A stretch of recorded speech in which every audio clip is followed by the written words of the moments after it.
Hello everyone, mayam bukurumjari ngasidi bora hona akoigi wari matek ama lijarakebako.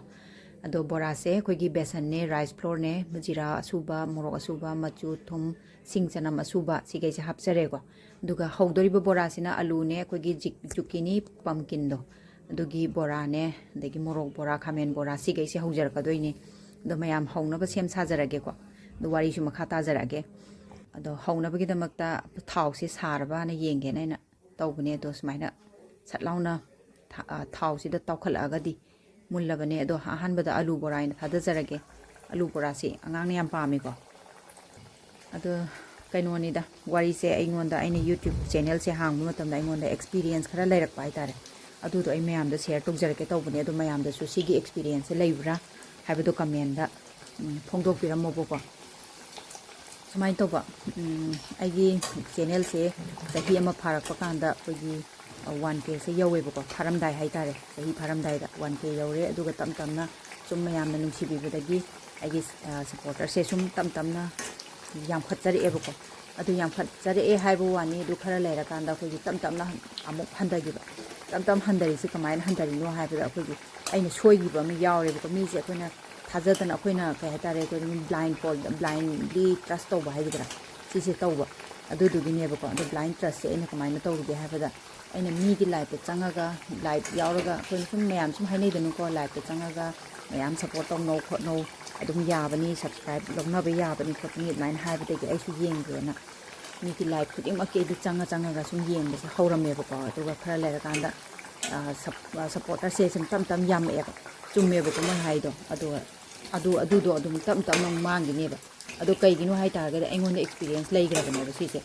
adu moida akoina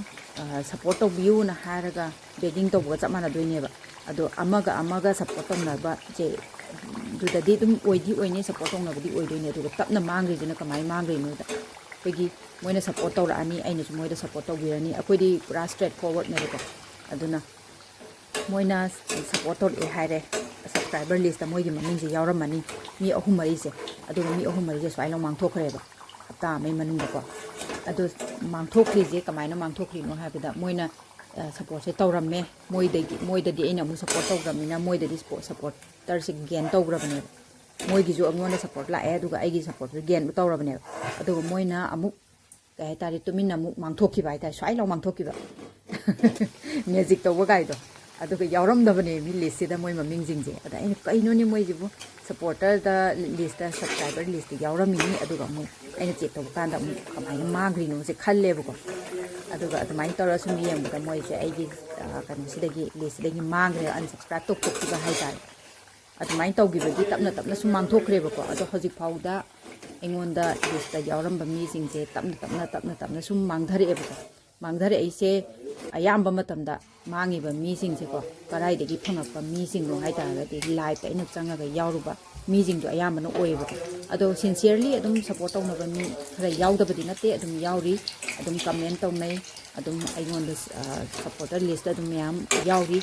aduga ayamba na di kegi mangthokibana namni hai tare aduduna mayam da su sigi experience leibra tawbra khotbra habaduni aina mayam da share tawjari se ko mayam da su yawrongani na khalle ado sini aina mayam da aina share tawjani se thawai diam nungai jade ko amma khakang ge henjarak da khodi phanga chongjari ni harau jari ne ba ado swaiga mangthokra ga di khodi semning da bam poksal e ba ko video semba kai se khodi content creator oi ba kai se yam waga ba thabak ne ba si content ama sem na bo hona ba da khodi kai degi numit ama laujari ni edit tawbadana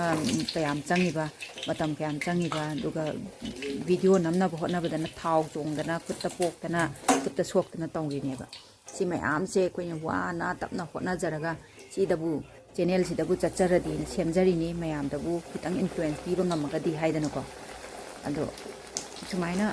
tawbase thawai ni nungai jataba kitang minaga harauna comment da piragana phanga chongjari ni kodi harau jadana ina comment piriena ado khangde yamdi wabani ko koi yam laina khalamba haitare ado yamna waba thabak ama oidi oilerane adubu wanungai haidune warasu koigi kitang view ga kitang ga phajar agadi nungai dana ko adudugi su ayamana koigi nungai thokpa wakhal nungai thokpa di su oina ꯀꯣꯟꯇꯦꯟꯁꯦ ꯁꯦꯝꯖꯕꯅꯤ ꯃꯌꯥꯝ ꯑꯗꯨꯒ ꯑꯅꯧ ꯑꯅꯧꯕ ꯃꯈꯜ ꯃꯊꯦꯜ ꯃꯌꯥꯝ ꯑꯃ ꯁꯨꯃꯥꯏꯅ ꯁꯦꯝꯃꯒ ꯆꯥꯕꯁꯨ ꯍꯥꯎꯋꯤꯗꯅꯀꯣ ꯑꯗꯨꯗꯒꯤꯁꯨ ꯑꯌꯥꯝꯕꯅ ꯇꯧꯖꯕꯅꯦ ꯃꯌꯥꯝ ꯈꯪꯗꯕ ꯁꯦꯝꯕ ꯁꯥꯕꯗ ꯍꯩꯇꯕ ꯃꯌꯥꯝꯁꯨ ꯑꯗꯨꯝ ꯎꯔꯒ ꯈꯪꯉꯒ ꯍꯩꯖꯔꯦ ꯑꯗꯣ ꯑꯩꯈꯣꯏꯅꯁꯨ ꯃꯌꯥꯝ ꯑꯃ ꯑꯗꯨꯝ ꯌꯦꯡꯉꯤꯗꯅꯀꯣ ꯑꯗꯨꯃꯥꯏꯅ ꯑꯗꯨꯝ ꯁꯞꯄꯣꯔꯠ ꯇꯧꯅꯔꯒ ꯌꯥꯕ ꯄꯣꯠꯅꯤꯗ ꯑꯗꯨ ꯁꯨꯃꯥꯏꯅ ꯇꯧꯗꯅ ꯕꯣꯔꯥ ꯍꯧꯕꯁꯤꯁꯨ ꯂꯣꯏꯁꯜꯂꯛꯑꯦ ꯃꯊꯪꯒꯤ ꯚꯤꯗꯤꯑꯣꯗ ꯑꯃꯨꯛ ꯊꯦꯡꯅꯔꯁꯦ ꯑꯩꯁꯦ ꯁꯤꯒꯤ ꯚꯤꯗꯤꯑꯣꯁꯦ ꯑꯃꯨꯛꯇꯪ ꯍꯥꯏꯒꯦ ꯑꯃꯨꯛꯇꯪ ꯁꯦꯝꯖꯒꯦꯅ ꯈꯟꯕꯅꯦ ꯑꯗꯨ ꯕꯣꯔꯥ ꯍꯧꯕꯁꯤꯒꯤ ꯃꯇꯦꯡ ꯂꯧꯔꯒ ꯑꯩ ꯃꯌꯥꯝꯗ ꯁꯤꯌꯔ ꯇꯧꯖꯕꯅꯦ ꯁꯣ ꯊꯦꯡꯛ ꯌꯨ ꯕꯥꯏ ꯕꯥꯏ